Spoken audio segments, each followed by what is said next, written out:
GVN presents Martin and Kathy's Coffee Binge. Today's binge: Marvel's Agents of S.H.I.E.L.D.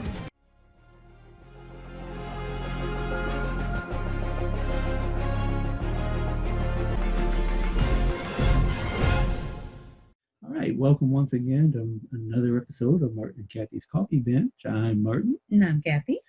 And we are up to episode 8 of Marvel's Agents of S.H.I.E.L.D. Season 7. That is correct. And it was entitled After and Before. It seems like there was more after than before on this one. But it was back to Agents of S.H.I.E.L.D. Right, as exactly. we know it. So that was good. But as we start every new podcast, I give my lovely wife an opportunity to talk about whatever she wants to talk about. And to be honest with you, I'm going to be as much in the air of what she's going to say as you are, because she hadn't told me what she's going to say. So let's just learn about it together. All right, the floor is yours, my dear. Okay, so as we've talked many times and about my sleep deprivation, it's caused by many things. And one of those things is our son, Jeffrey. And he has, in the past several years, has decided that he must have 2 iPads. And that was our fault. Yes, it was. I blame ourselves. But now, don't go there and thinking, golly gee, you 2 clowns, why would you give your kid 2 iPads? Well, here's the thing. Jeffrey's autistic. We don't have to buy him a car. We don't have to put him on our insurance and it costs us extra $200 or $300 a month because he's 17. Yeah, none of that stuff is going on. So 2 iPads is kind of cheap comparatively. Yeah, compared to buying a car. Or anything else. So what we have done is we have decided that the iPads are his car, basically. And when they break and believe me, they don't break because of misuse. They break because of use. They're always in use. Right. And now that he's been out of school, they're really in use constantly. So. And of course, when they say it's not misuse, and I guess in a sense it is only because he grabs the cord and yanks it out. Correct. But again, it's because he's using it so much is why that adds up after a while, right, where it might not normally. So the charging port for the iPad has been compromised, and there's nothing you can do about it because unless you want to go pay a couple $100 to get the thing fixed, you just buy another iPad. Right. So it's pointless because then it's new and there you go. So that's kind of what we've been doing. Every time he has a issue like this, we just go ahead and get him another iPad and then everything's fine. So this happened on Tuesday night that he ruined his iPad. Right, he's charging for it, yeah. Now, when Jeffrey's iPad won't charge, the first thing he says is charger, please. Right. He figures just changing the cord will fix the problem. Right. Which it normally does. And a lot of times, yes. Because we do go through quite a bit of cords as well. So we really thought we were doing this great idea by going to the Five Below store and getting the cords because they worked great and they were fine. And so if they got messed up, fine, no problem. We went ahead and threw them away and got another one. It was no big deal. Except for the fact that we $5'd that thing to death, and then we realized that we could have just got on Amazon and got a half a dozen of the daggone things for $10. Oh well. Lesson learned. Whoopee. So anyway, so that's what we've been doing lately. We've been buying this, basically a 5-pack, and we usually get 2 of them at a time, and that's it. Now, so also, a lot of times the iPads won't work unless you use the Apple power pack. The charging block. Yeah, charging block. Sorry. So I went ahead and got 2 of those. So we have 2 brand new charging blocks. And I noticed that when we gave it to him, because the one we bought came with that kind of generic looking block. Yeah. You left that right in the outlet. He said, that's all right. I need my new one. Right. So which is fine. All's good. So anyway, so the first night, of course, it died, and he just was beside himself, And I'm like, Charger, I'm please. sorry. Charger, I'm please. sorry. Charger, All please. right. Charger, please. I'm like, this thing isn't going to charge. Sorry. So anyway, broken. so I said it's broken. I said, well, but we'll just leave it plugged in. So I did, and it kept kind of trying to come on. But anyway, I told Martin, I said the next day, I said, you need to get that thing away from him and just let him know he's not going to have another one until, the one that we ordered comes in a day or so. And give yourself enough time to Plan for think failure. it up. Right. So, or if it doesn't work, then we can get another one. Just, just because. You can't tell him something and then it doesn't happen because that's not cool. Because we ordered it actually on Tuesday and it came by Wednesday. Right. But we didn't tell him that. We told him it wouldn't be here till Friday. Friday, right. Because again, we've been bit a number of times about telling him when something was going to come and for whatever reason it didn't. Yeah, it took, another, it took time to charge it up. Then we had to reinstall stuff. And then all of a sudden now it's another day and he's chomping at the bit. So anyway. He was pretty good about it though. He was totally good about it. Yeah, we told him that he would not get it till Friday. And I kept telling him, it's okay now, like this is Tuesday, so you got Wednesday, Thursday, Friday. Right. And then you get it on Friday. So he's been telling me about it all week. Right. But see, this is the other thing. He hasn't been able to sleep very well because he keeps telling me when this thing is coming and he won't stop talking about it. So he will not go. Now, he's already keeping me up until 3 and 4 o'clock in the morning anyway, with just the way his body is not going to sleep because he doesn't get any kind of good exercise. Or at least not as much as he would when he was going to school right. and such. So anyhow, every single evening he has been making sure that he tells me over and over and over again when he's going to get his iPad. So we have Wednesday, Thursday, Friday, white iPad. And that's how he describes it by color. Right. His white iPad, blue iPad. I have 2 iPads. And I'm always telling him when he doesn't go to sleep, I'm going to take 2 iPads and you're going to have 0 iPads. He says, no, 2 iPads. So I'm so sorry. I'm so sorry. Right. I won't. You're like, yeah. I'm like, get off of that thing or I'm taking your iPad. Oh, and that's the other thing too. So every night also before he begins his iPad thing, he's now telling me the our public service announcement for FIT. Yeah, because he listened to it and he liked it, so he recorded it onto his iPad. Yeah, so he keeps repeating it back to me, and then he wants me to, of course, repeat it because it's my voice, so he thinks it's funny as heck. And he's going, he's laughing his head off at it. Well, anyhow, all I'm trying to say is that I'm still sleep deprived, and thank God he got his iPad yesterday. And honestly, he went now, even though he didn't actually get in bed until 1:30 or 1:45 last night. He was sleeping, I think by 2:15 or 2:30. I know he pretty much stayed asleep. And he stayed in the bed because usually he'll get up and he'll go to the bathroom 5 times and slammed every door in the house, but he did not get up. So I was able to rest last night because he got his iPad. So it's all good in the hood. So now you understand why he needs 2 iPads so that mommy can sleep. It's very selfish of me, but hey, it's worth it. Okay, that's it. That's all I got for today. I know it's a dumb story, but it's what we deal with every day. It's our life, and we're welcome to it. Okay, so Agents of S.H.I.E.L.D. That's the one we're talking about. After and before. Okay, so this episode basically started out kind of showing you what happened right as Deke and Mac were left in 1982, right? Which was basically the jump drive failed, and they're thinking it was because it got damaged more than they realized under the missile attack. Right. So it automatically set up to jump right after they arrived in 1982. And before Mac and Deke could get back to the ship. Right. So, of course, they missed the ship, and we all saw last week what happened to them. Right.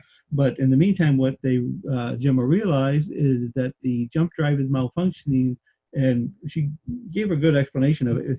She described it almost like a stone skipping in a pond. It's basically, if you've ever, I'm sure pretty much anyone has skipped a stone into a pond, you usually start with big jumps, and then it kind of settles into smaller jumps, and then it sinks.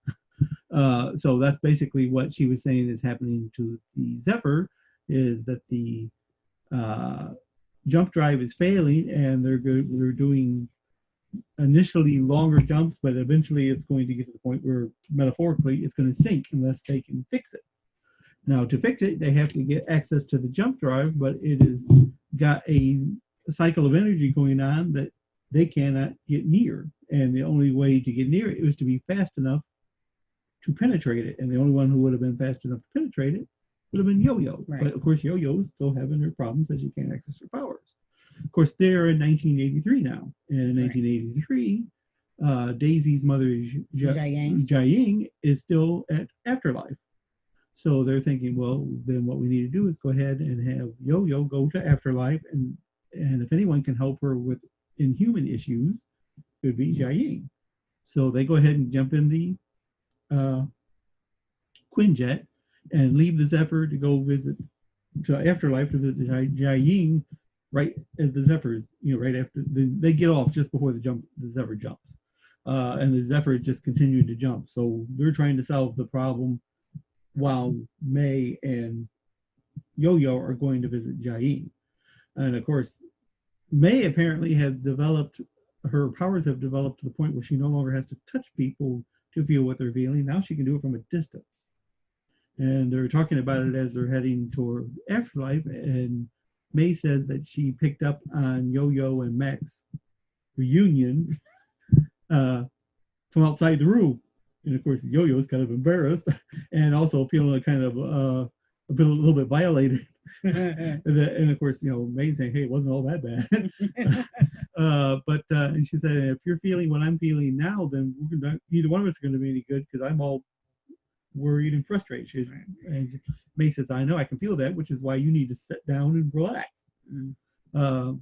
So in the meantime, they land the Quinjet and they decide to land cloaked because of course, May remembers, in the previous timeline, the minute Jiaying saw a Quinjet, she started a war. Of course, this was before everything happened to her. This was before Daniel Whitehall got a hold of her and cut her to pieces and everything. So she was less skitterish about that kind of thing, but she still was protective of her people. Right. Which is why when May and Yo-Yo showed up, a young girl, of course, was trying to get away from the compound, and they caught her. And that's right when May and Yo-Yo showed up. So they took her back to the compound, and Gordon, the guy who in the previous episode was the guy with no eyes and could teleport, asked them, I guess he's head of security. I'm not sure exactly what he is. Lee is? Lee, yeah. I don't know what Lee is. But I know he's kind of a dick, right? Well, he's protective of their people. If he indeed is security, he's doing exactly what he's supposed to be doing. And of course, his concern as far as the girl, which her name's Cora, is that she presents a danger to their society because she can't control her powers. Correct. And apparently she has some sort of either eye blistering fire. Right. She almost kind of looks a little like Captain Marvel's kind of thing. Yeah. But she's got whatever the power she is, whether it's radioactive, whether it's just power or whatever it is, she can't seem to control it. And of course, that makes everyone kind of fearful of her. Right. So she's feeling a little threatened, by the whole thing. She thinks that they're trying to hold her hostage there, and they're saying, "No, we're just trying to help you." Right. But anyway, so when they see Yo-Yo and May there, they ask, "Okay, so what are you people doing here?" And they say they come to see Jiaying. Right. Of course, their first question is how do you even know who Jiaying is? Right. And so Gordon takes them back to their compound. Right. Does his little teleportation thing. And of course, Jiaying comes in and says, "Okay, it's so how do you?" Teleportation. Yes, a little teleportation. Because everybody's doing that. Yeah. It's just a little. Yeah. Well, yes. Bubble, and poof, you're somewhere else. Everyone's doing it. Poof. Okay. So she asked them, exactly how she knows who she is. Said that no one told her that she could help her. And then Yo-Yo says that I'm an inhuman. And of course, Lee is saying, "Yeah, right. It's okay if you're an inhuman. Let's see what's your power." Right. And she says, well, that's the problem. I don't have my power. I said, oh, yeah, right, sure. How convenient for you. Yeah. So he just wants to keep them locked up. Said maybe after a while you'll stop your lying. Right. Of course, then May talks to Jiaying in her own language. Right. It says, you want to believe her. So you probably need, and when she talks to Jiaying in her own language, Jiaying's thinking, well, are you an inhuman too? I said, no, just she is. So they decide to break out the diviner, which was the kind of that obelisk. the right. That was the word I was trying to think of before. That's the obelisk. Yeah, you go, girl. The little obelisk. I'm the proud owner of the vocabulary of the Agents of Shield. Okay, so she breaks out the obelisk, and of course Lee is thinking she's not an inhuman, and he said, of course, this is dangerous to anybody, but inhumans touch it. And he was trying to say she didn't care because she already knew she wasn't going to be bothered by it, and she's going to. But he's looking all he's looking all smug. You're gonna die. And she immediately reaches out and grabs the thing, and of course, I didn't realize at the time when she grabbed it why. It didn't start. Right, nothing happened. Yeah, and I forgot. Because now that she's gotten her real looking prosthetics, the one that you forget what she forget that she has. Before she had the metal arm, so you didn't forget about it. She could crush your neck like so she grabs it. Of course, it doesn't do anything, and then Mason is kind of nodding at her. Oh, wait a minute, he's a prosthetic. So she holds it to her face, and it lights up, which is what it does. Well, you passed. Right, when inhumans are in contact with the diviner. So Jailin says, okay, right, basically you passed, so we're going to see what we can do for you. Okay, so she runs a whole bunch of tests. She basically brings her into a inhuman spa. gives her acupuncture, and of course all Yo-Yo knows is it's not helping. He said, these spa treatments aren't going to help me. I'm feeling really good. Very relaxed. Right, with the heated stones or wherever else you're doing to me, but it's not helping my problem. So in the meantime, they keep seeing that Cora keeps trying to escape. But all they keep hearing is them bringing her back. And of course, May's wondering, so what's his name? Jeffrey? Right. And, when they're initially talking to Jiaying, May tells Lee, says, hey, you don't have to worry about it. Once we get Yo-Yo taken care of, we're going to leave and we'll be like we never knew you people existed. Right. And of course, he tells her that, well, you're going to leave when I say you can leave. Which I didn't like that. Right. Well, of course, I was like, what do you think you're doing? Well, of course, May said, what do you normally keep people hostage here? Like that girl who's trying to escape behind you? He said, well, she's not any of your concern. So apparently his gift, and this is kind of, it's kind of weird because it was always explained that Inhumans' gifts were manifested by things that the community needed. Does the community need a guy who makes knives appear out of his hands? Yes. I guess it's security.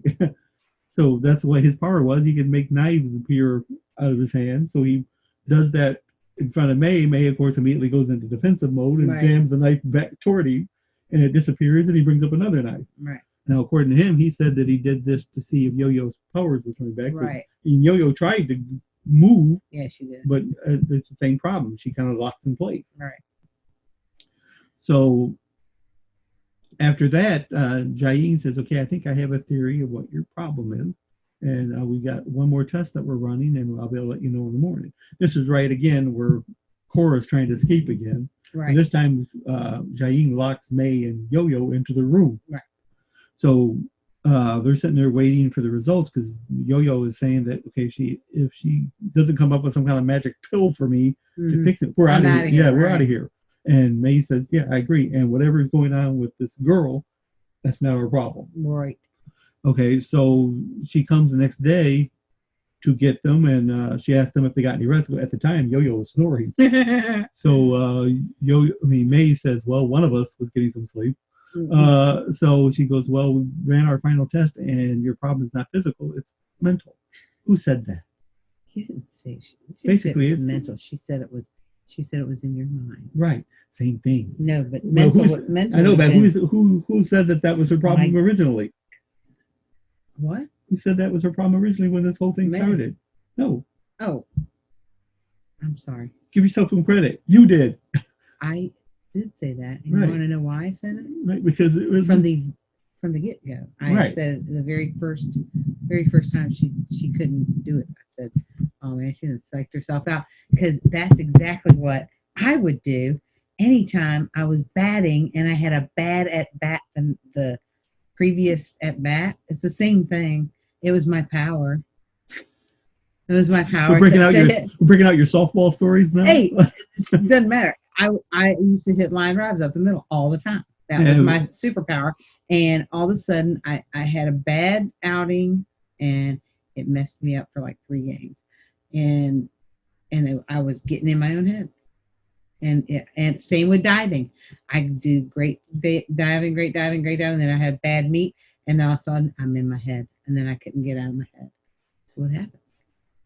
So I was good on Okay, mystery solved. and I'm really sorry that that I didn't answer you properly immediately. You might want to cut that out. No, you were fine. You said but basically we thought that she was having a psychological issue, a block, whatever it was. So that was been confirmed. Okay, so and of course, Yo-Yo took that as you're saying that I'm just making this up. Yeah, no. And she goes, no, we're not. Just because it's in your head doesn't mean it's not real.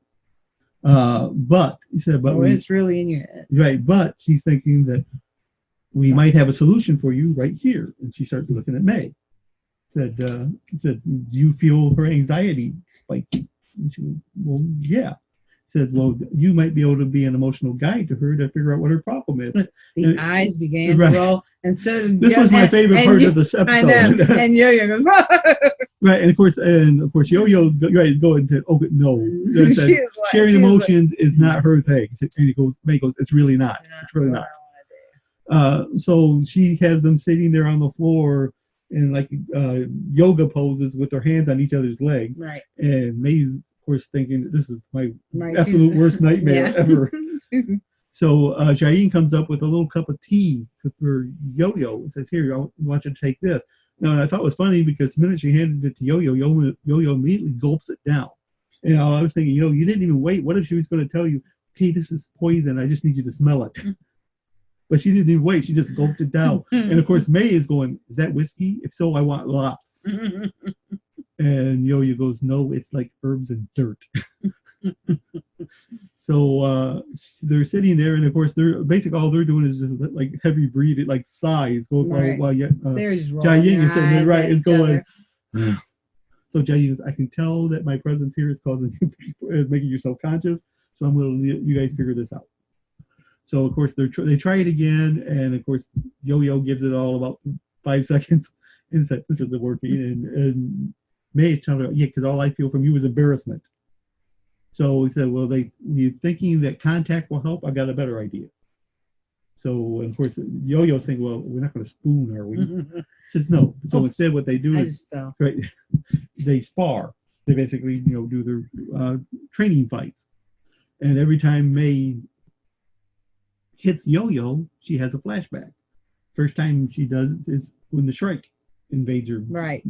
Which every time they show that, I still don't understand why they didn't just grab the thing and pull it out. You know what? Let's not I have the same question every time I see it. Let's stop going to those things that we're going, really? Why did that happen? Right. You guys are like almost like superhero types, and you can't like get out of your own way for like 1 second, or they dodge the bullets of things that are just nobody gets it. Right.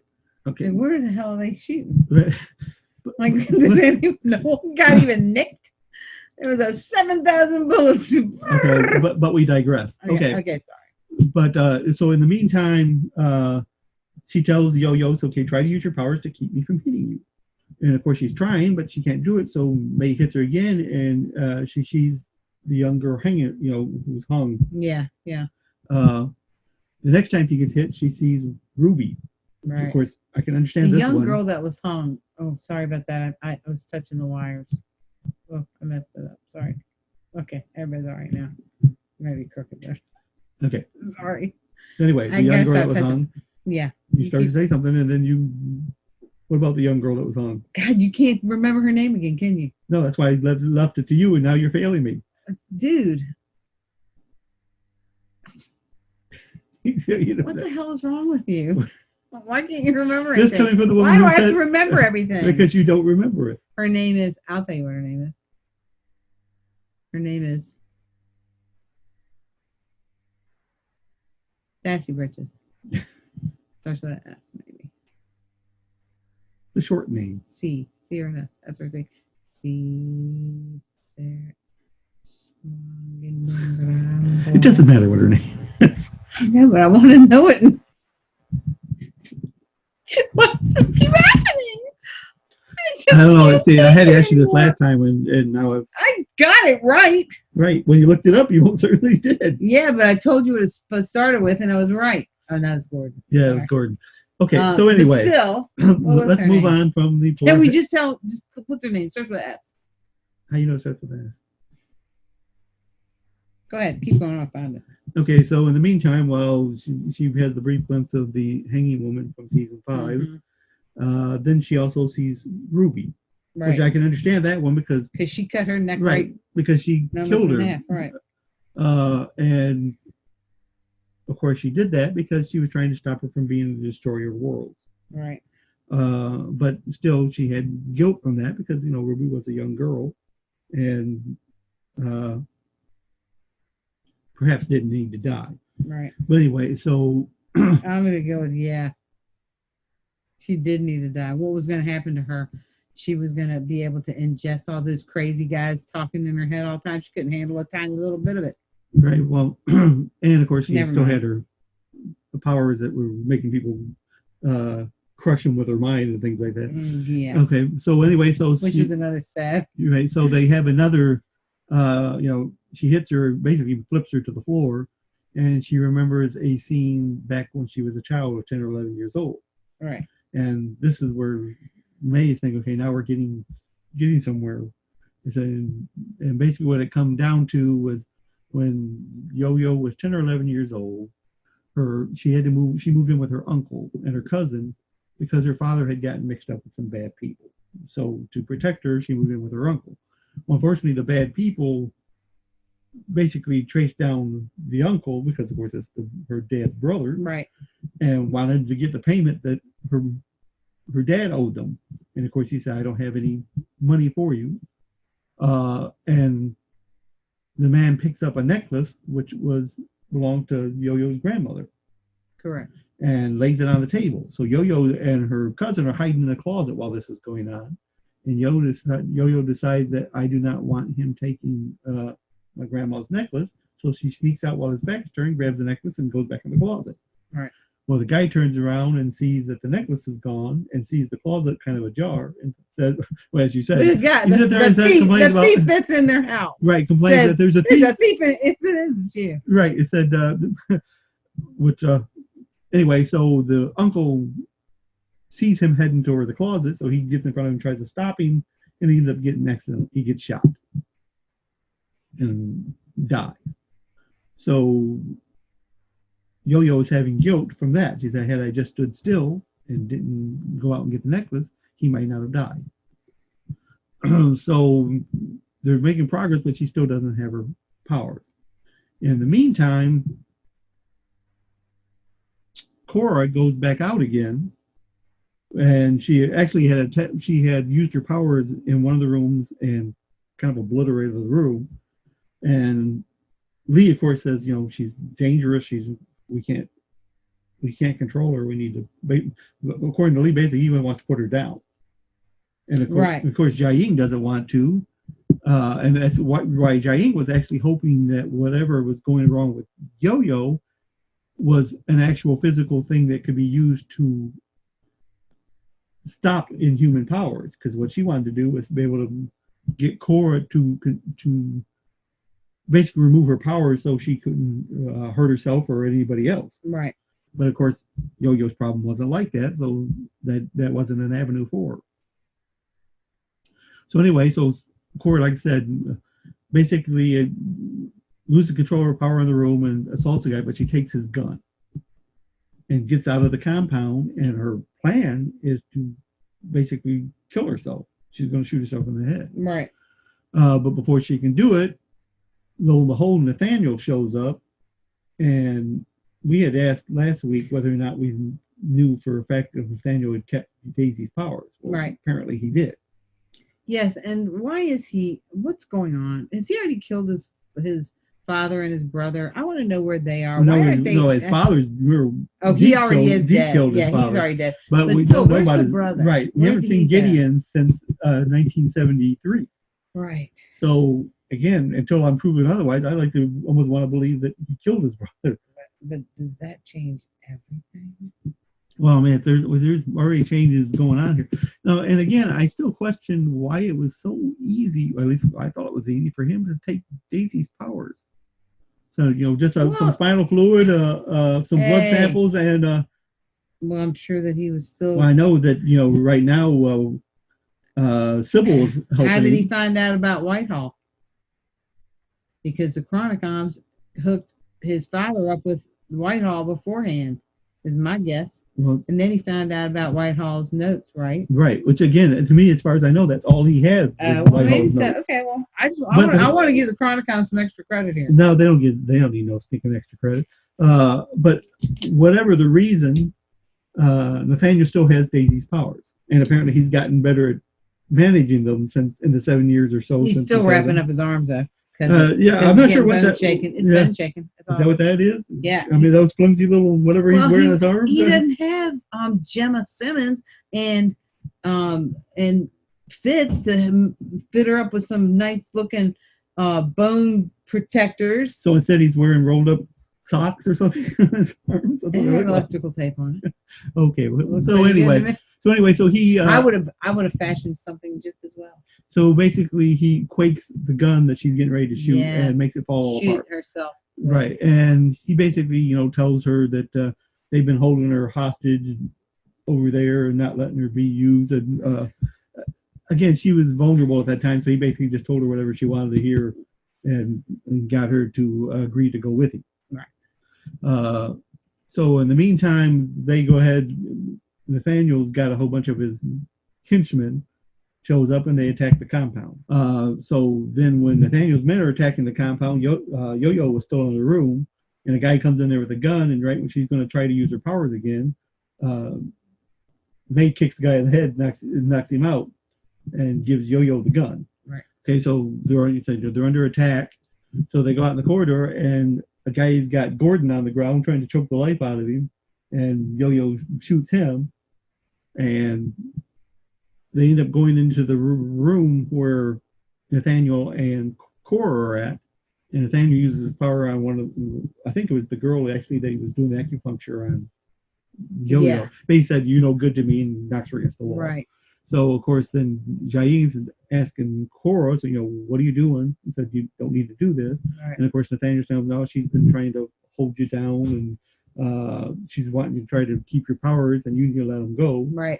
And that's when Jiaying is sitting there telling her, said, when you were a little girl, I used to tell you stories about dragons, and I always tell you that no matter what happened, I would always be here to protect you. Right. You weren't trying to protect me, you were trying to protect yourselves and everyone else from me. So when they realize that, she's kind of like out of control, Lee goes rushing in there thinking he's going to take her out. And of course, she uses her powers on, again, very Captain Marvel-ish kind of thing, where fists all get lit up and she burns his face with a punch.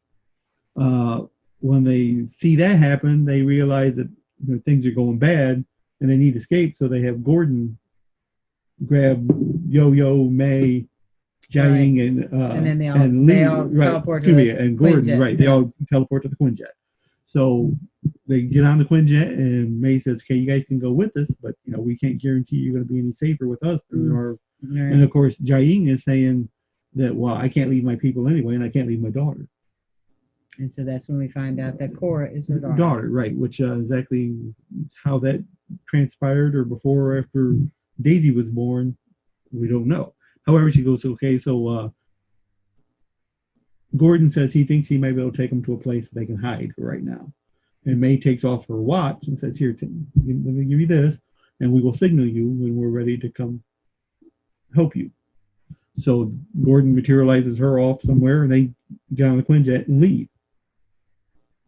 And they're trying to head back to the Zephyr, but the Zephyr is still having issues. They attempt to repair it, and this was actually another funny scene.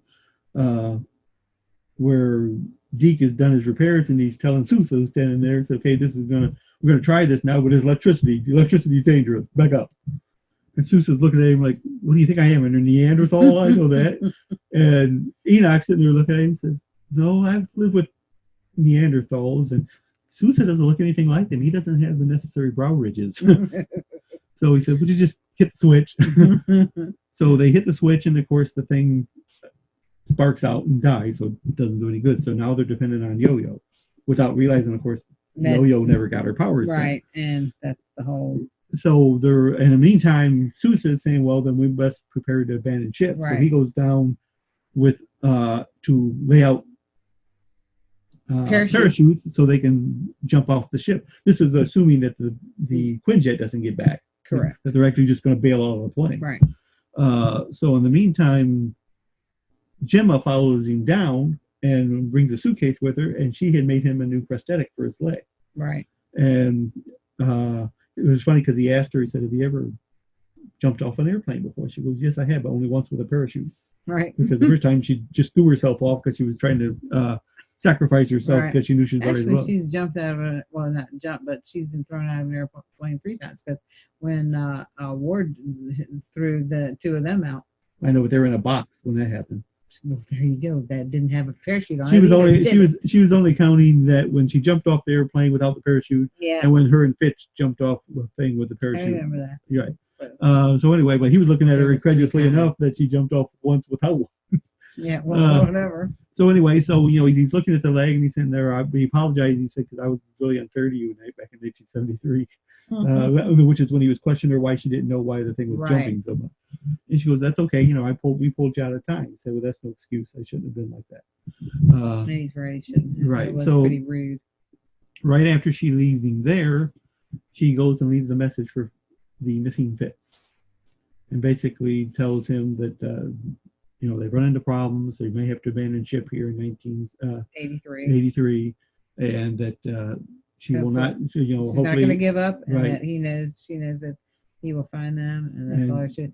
So my question is he in the past or in the future now? I would almost want to believe that he's in the future and not the past. I want to believe he's in the future, but I kind of feel like he might be in the past. All I know is because I'll tell you why. Okay, tell me why. I kind of feel like he's in the past for one reason and one reason only. Okay.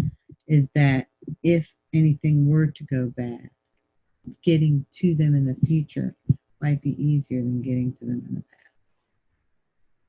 Because it's just time then. Good point. Just to wait. But again, very hard thing to do when you have to wait for somebody for 70 years. Which he's done before. Right, but that's the whole point. But so I don't know that. So in the meantime, that's just my.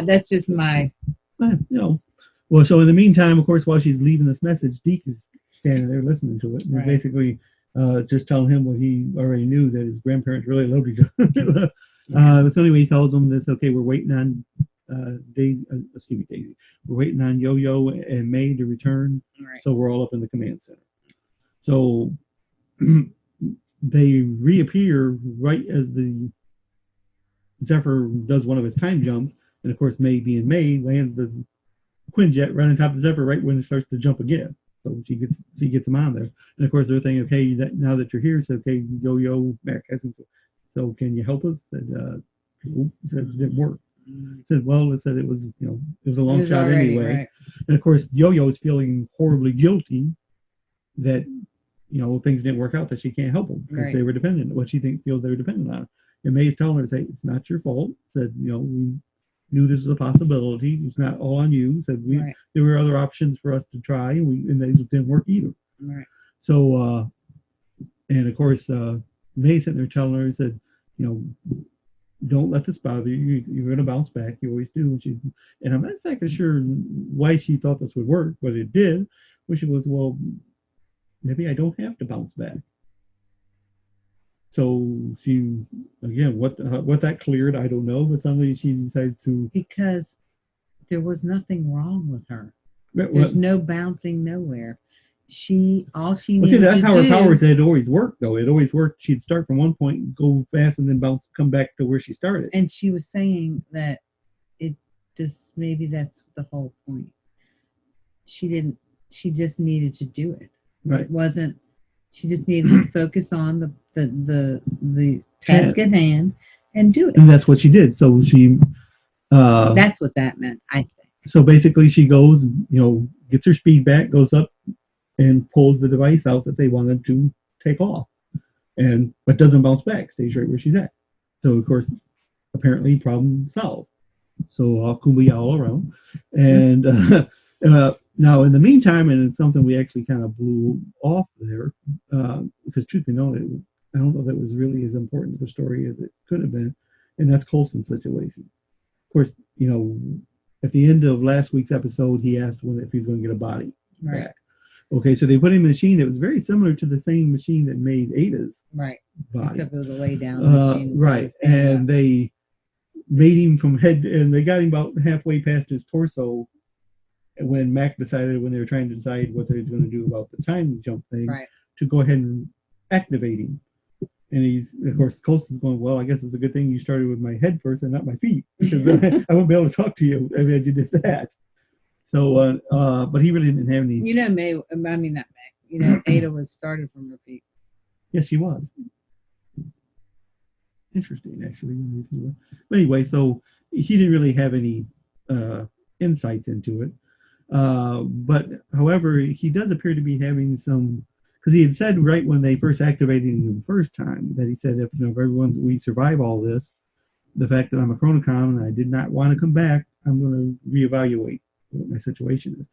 It almost kind of seems like he's reevaluating already. But like I say, it's kind of confusing, like I said, because when he was just a head in the TV, it was the first thing he asked is, when am I going to get another body? Right. But now that he's got a body, now he's sitting there, start contemplating, of course, emotions, and because he told Daisy he was happy that she was getting better, but he said, I'm not sure if I'm actually happy. Right, because he said he doesn't know how many ones and zeros add up to that fuzzy feeling. Right, and I think that maybe that's what he wants. If he's going to exist, he wants to be able to have feelings. Basically, he's basically his bicentennial. Right. He, to me, actually, he already has feelings. Well, I wonder if he would have been better. Memories of feelings. Yeah, I wonder if he would have been better served not to be told that he was a. I don't see how he could have done that though. How are you going to do that? First time he cuts himself, his wires are hanging out. Well, that's what happened to May when they didn't tell her that she was a. That was a little shocker for her. Right, for her LMD. Well, anyway, that's why I say I think that maybe. Yeah, that's what I think. All right, so that's okay. So anyway, we have that. Just go on what they go ahead and decide, because they solved the problem initially. Right. Daisy, who has been out of her healing chamber, they put her back in her healing chamber to heal some more. Sousa resumes guardianship over her, sitting in a chair next to the healing chamber with his new prosthetic on, which is keeps rubbing it like he's trying to get used to it. Gemma tells Coulson, said, okay, now you're all back, but you're not fully charged yet, so we need to go ahead and let you recharge. It'd be like you're taking a nap. But he says, okay, but I want to control it. So she gives him the remote control and he turns himself off. And in the meantime, while that's going on, Nathaniel is back at the compound with Cora. And he's got all the Inhumans that he's captured sitting on the floor. And he's sitting there looking and said, okay, so this is more like it. We're where we need to be, and that's where they need to be. He says, but we need to think about a redistribution of wealth, because like the guy with the knives here, what did he ever do to deserve his powers? Which I thought was hilarious, coming from a guy who stole his. Said, how did you get your powers? You stole them from Daisy. So who are you to tell anybody that they didn't deserve their powers?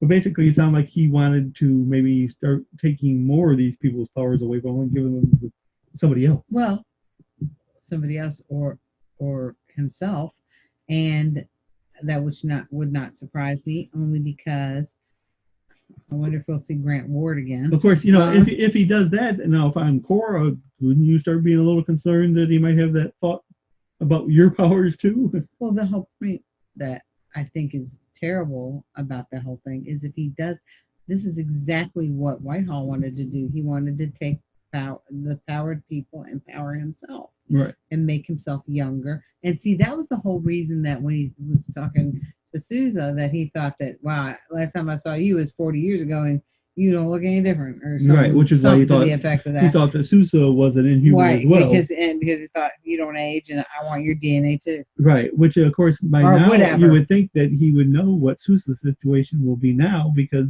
he's been talking to Sybil. Well, and that's the other thing. What is she telling him? Well, I mean, she's obviously still being able to tell him because he said the one thing she can kind of tell him how things are going to work out. And it's the only reason that someone can tell him how things are going to work out is because she was from the future. And because she also has that time stream device again, because remember they brought it. Yeah, the thing. So, and she says it doesn't tell the future; it just reads the past and tells you different avenues that could happen from these events in the past. So I assume that's what she's doing, is reading those. So in the meantime, he's telling Cora, he says that I think we want to try to make a little anarchy, and she's sitting there smiling. So that's kind of where they leave it. Right. As far as performers of this episode, wasn't really much of a question. It was kind of a tag team between Ming Na Wen and Natalia Cordova Buckley as Yo-Yo. Their scenes together I thought were awesome. Right. They were very good and funny. Yeah, they were entertaining. It was a very good. It was a very good episode. I enjoyed it. And it was more of kind of what I think of when I think Agents of S.H.I.E.L.D. for the most part. Again, like I said, not that last week's episode was bad. No, it was just different. Bad. It was different, and it was corny, and it was so funny. It was a good kind of corny. That it was it would have been exactly the way that episode would have been made in 1980. Right, and to me, it was kind of a good gift for people who have been following the show for a long time. Yeah. But not one you'd want to introduce anyone to it. Like I said, I like the scene where Gemma was leaving the message for Fitz, and we talked about the brow ridges thing. Oh, you know what? Something's gotta go. Something gotta give us next time. Yeah, so we're running out of time for Mr. Fitz. Just want to see him. Just want to know if he's all right. Why isn't he on here? I just think they're not even giving us any kind of clues. So in the meantime, okay, so the next episode is called As I Have Always Been, which actually is a phrase that's been used a couple times in this episode. And this episode is directed by Gemma. So obviously she has more gifts than just acting. So that's pretty much where we're at for Agents of S.H.I.E.L.D. at this point. So in the meantime, I'm Martin. She's a scientist. Yes, she is a scientist. So that's why she's serious. She can be a director. She's a scientist. Oh, never mind. That's just okay. Never mind. Okay, we can go now. I thought you were still about satellite radio. No, I'm talking about Gemma. Okay. Elizabeth Hinstridge. Yes. She is a scientist in this show. Yes, I know. So what does that have to do with the fact that she is nothing? That's what I was trying to say. So you stepped all over my ending. Oh, sorry. Do that again. I'm Martin. I'm Kathy. Bye. Okay, got it. So in the meantime, I'm Martin. And I'm Kathy. And we'll catch you next time on another edition of Martin and Kathy's Coffee Binge. Bye. It's been our pleasure to present to you GVN's Martin and Kathy's Coffee Binge. We'll see you next time.